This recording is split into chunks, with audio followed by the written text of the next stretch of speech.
What's going on, everyone? Welcome back to Better Biomed. Folks, today I've got something that is not very typical for me to do on this channel, but nonetheless, I have a 3-year-old that's having an existential crisis because one of her favorite toys is not working.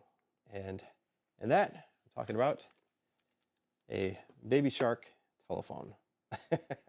However, this is a perfect example for what I tell you guys all the time when you have these opportunities to open things up and explore and repair them, that this is exactly like you're going to have in real life on medical equipment as well.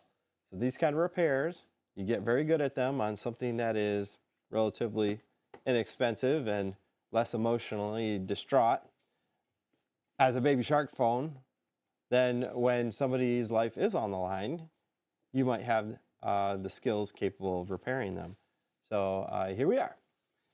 Anyway, let's go ahead and take a look from above. And I've got this guy on the microscope so I can get you guys nice and close and see exactly what's going on. So technically it turns on, and technically it sort of works. And that it says hello. But it's also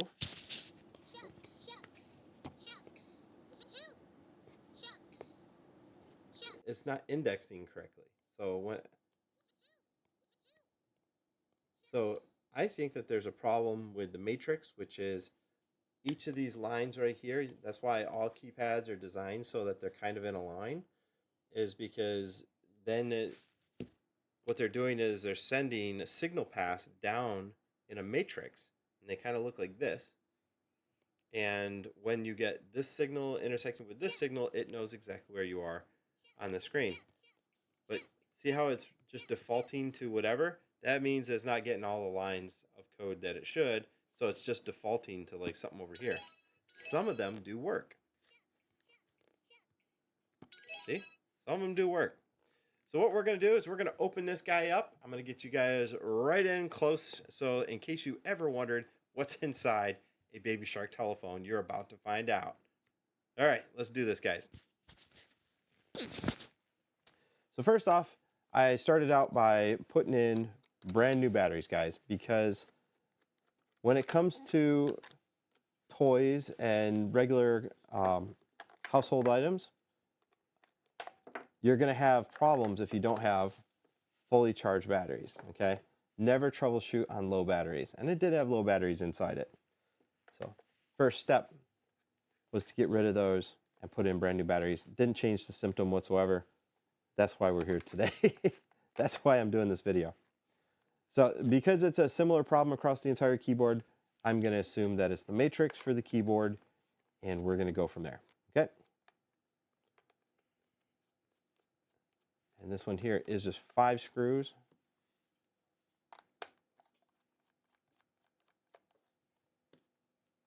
Oh, I got one that's being a little stubborn. There we are. Okay, so we got 5 screws, and it should be ready to open up. Nice and easy. There's often cables that are connected to both sides, like here to the batteries compartment. Always be careful about that. All right. So I've got a little bit of resistance over here. Just got to make sure that we kind of work it so that it slides up nice and evenly, and we don't break it. All right. Let's try from over here. This is a much more forgiving side. Yeah. So notice I'm kind of keeping a hand on it, make sure it doesn't jump away, because then you will rip these wires. And there are the wires that I was talking about. Cool. Luckily for all of us, I left the wires long enough, or they left the wires long enough, that I can fold it open like this and we can troubleshoot. And the speaker was not glued in, thankfully. You can see how they have a pressure fit. So I believe that the problem is right here with this ribbon cable. And you can see that this ribbon cable is just being held down by a tensioner right here. So all it is doing is pressing down to make sure that there is contact between each of these traces and a trace on the PCB. Let's go ahead and open that guy up. I do believe this is where the problem is going to be. So one of the things to always look for when it comes to ribbon cables is right here where they bend. This right here is going to be a high failure point for many, many devices. And also, when you're talking about moisture and fluid intrusion, right here underneath this plastic flap where it comes through, that's where it's going to rot. And you'll see that the trace is degraded. Still could be one of our problems. Let's go ahead and pull this guy off. So notice on the underside, there is a flex strip right here, and all that is designed to add a certain amount of pressure to the ribbon cable right here. You see it's just sitting on those two indexing lugs. And, oh, take a look. Look at that, folks. Okay, so these traces right here, there is some sort of degradation. You see that? This is the color it should be. This one over here, that's the color it should be. These ones here probably do not have continuity because it looks like some sort of moisture has gotten in there. They're not rotten, but they are degraded. Let's go ahead and pop this guy up. So all these traces right here, they look good, surprisingly. And all my wires look like they're still soldered on. And there's no cracks in my PCB so that I can see. So that's good. That means that this guy here is probably working just fine. This is the brain box, by the way. That is the little CPU under that glob. And I believe that this right here is my problem. So next step is to see if we can repair some of these traces. All right, so what I'm going to do is I'm going to separate out these wires right here. That way there I can have full access to this guy. Actually, you know something? Let's just do it this way. We'll make it so much easier on ourselves.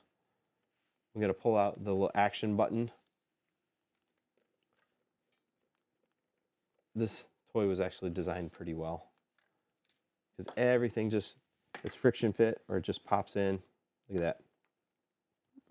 I have to desolder anything.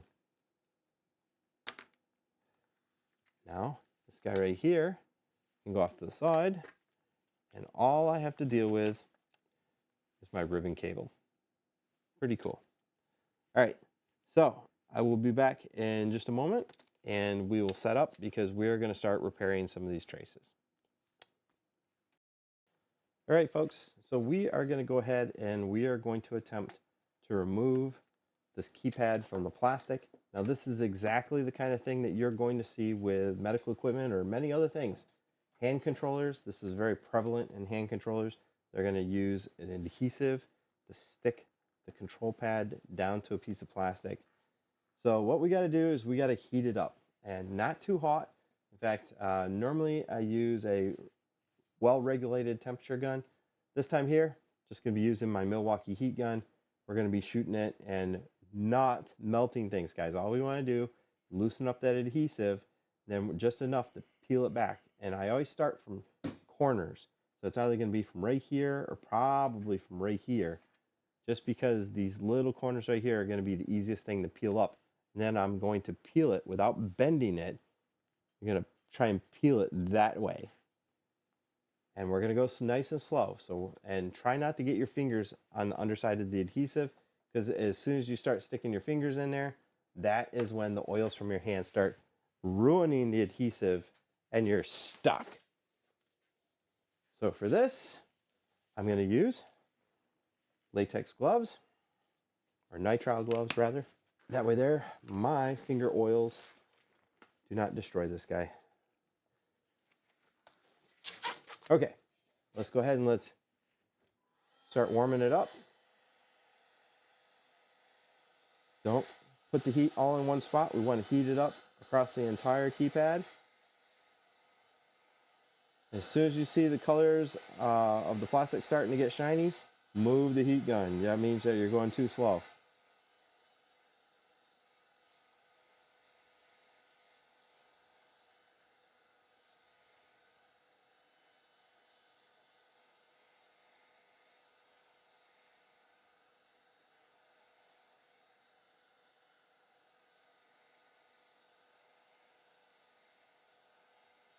Oh, started loosening up, so that's how we know that we are good.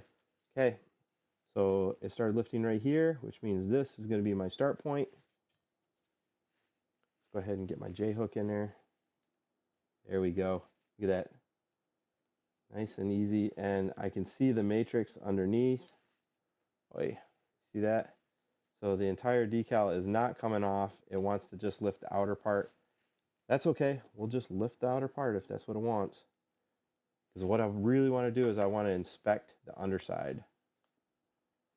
Okay, so here's one of those points where you gotta reapply some heat.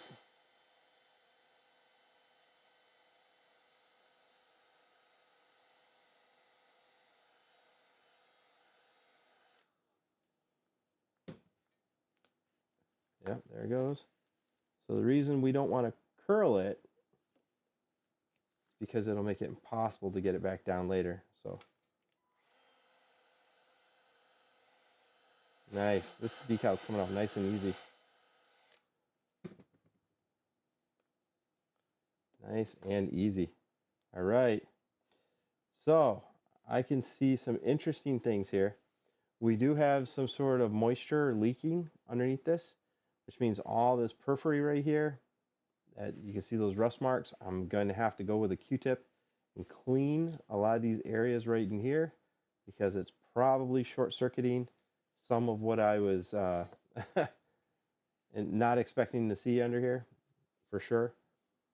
Over here, just the same. There's a lot of this area right here where we've got some leaching between traces. That's not good.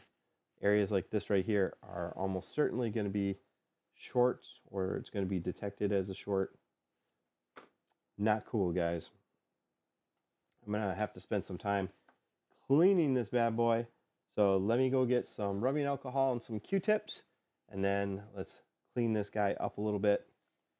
Now this label right here, you see how it's all kind of curly? We can kind of fix that. Just giving it some heat.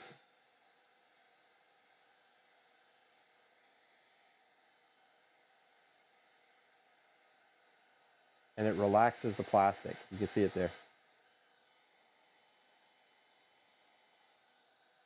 So that's what we want. Oh. This one here got a little too crazy, so I'm going to flip them over. Okay. We'll let that plastic relax a little bit, and once it hardens, then we'll be fine. Okay. So now, let's get to cleaning. All right, guys. So I have some 99% isopropyl alcohol, and I absolutely love this stuff because it's so effective. And I'll show you what I'm doing. I've got Q-tips, and what I'm doing is I'm clearing away a lot of the rust and corrosion that's here on the PCB. You can see it's picking up on my Q-tip.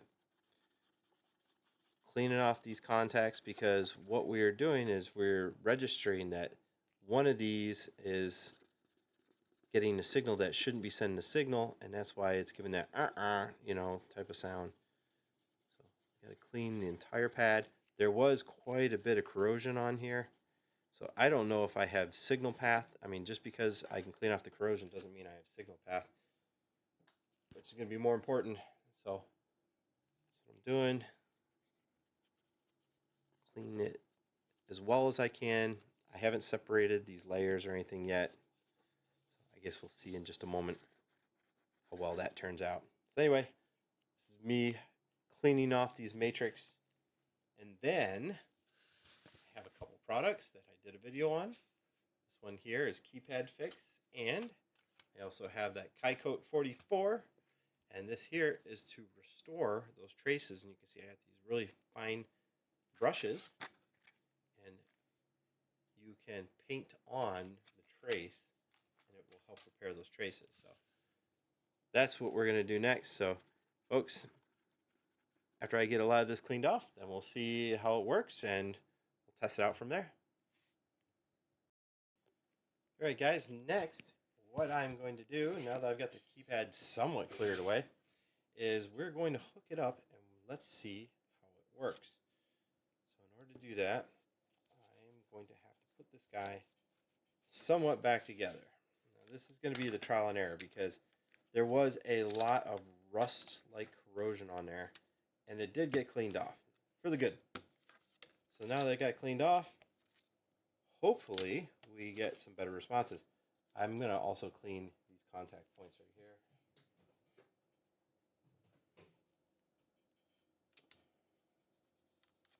I do believe that this right here is part of my problem. But clearly there was just some short circuits that were being made on the front side. Okay, so this gets indexed on the lugs. And we have the tensioning strap. Here we go. So I've got that back on. I've got my button off to the side here. I can still press it. And now let's go ahead and put some batteries in. So I'm putting the batteries back in. I could have left them in, to be honest, but it's a best practice to take them out because they can lead to short circuits and they can trash your CPU, if you call that a CPU. But anyway, just is what it is. Okay, it's turning on, and now we can short circuit some stuff. Let's see, here's a good tool to do that.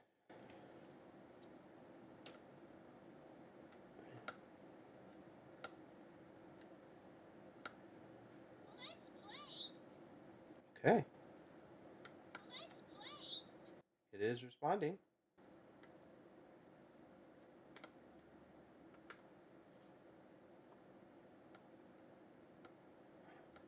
Okay.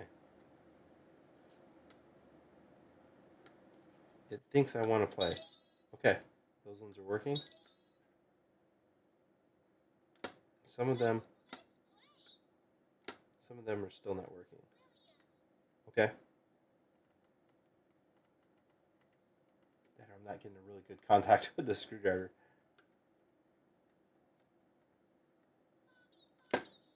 Okay. Okay.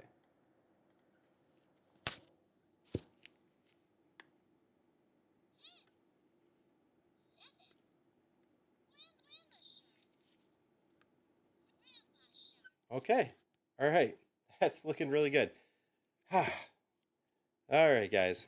I was starting to think that maybe I had broke it even worse, but come to find out, it did clear away the errors that I was getting, and now I've got definite difference between certain areas of the platter. Before, it did not. It was just recognizing everything is the same, which it sucked. But okay, so there's our button and more wide-faced Phillips. You guys probably noticed I did that already, didn't you?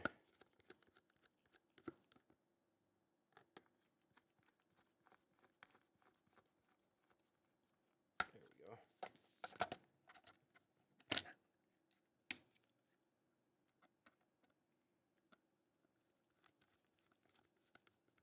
Excellent.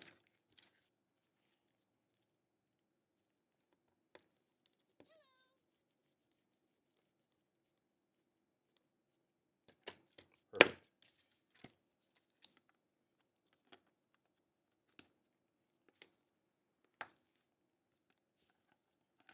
Now this is one of the most delicate areas of putting something back together. You got to make sure that the wires are not being pinched, and you got to route them just so.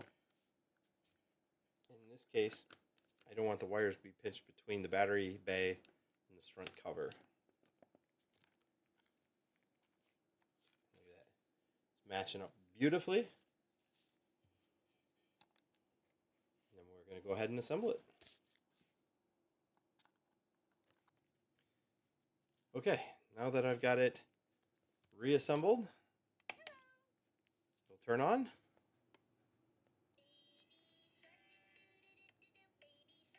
Okay, that's a good sign, folks. That is a very good sign.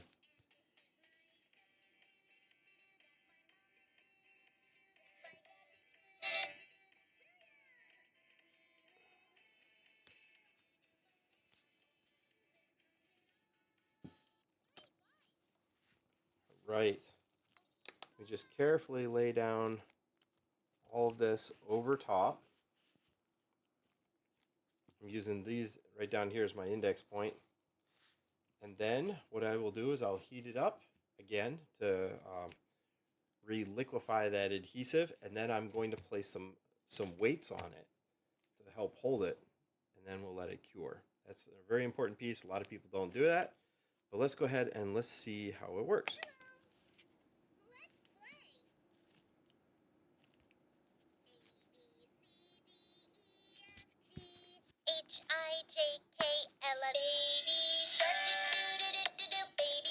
How's that, guys? It's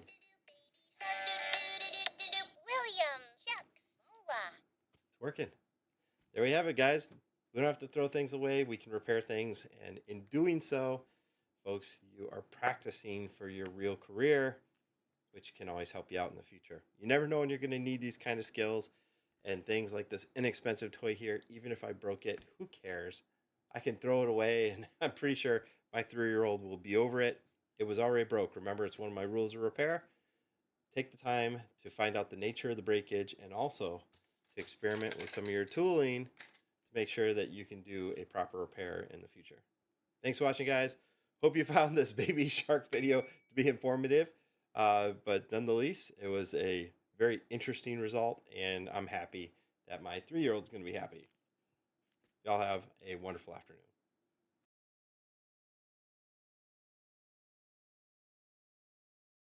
If you enjoyed this video, don't forget to give it a thumbs up and subscribe for more content. I'd love to hear your thoughts, so drop a comment below with what you'd like to see in future videos.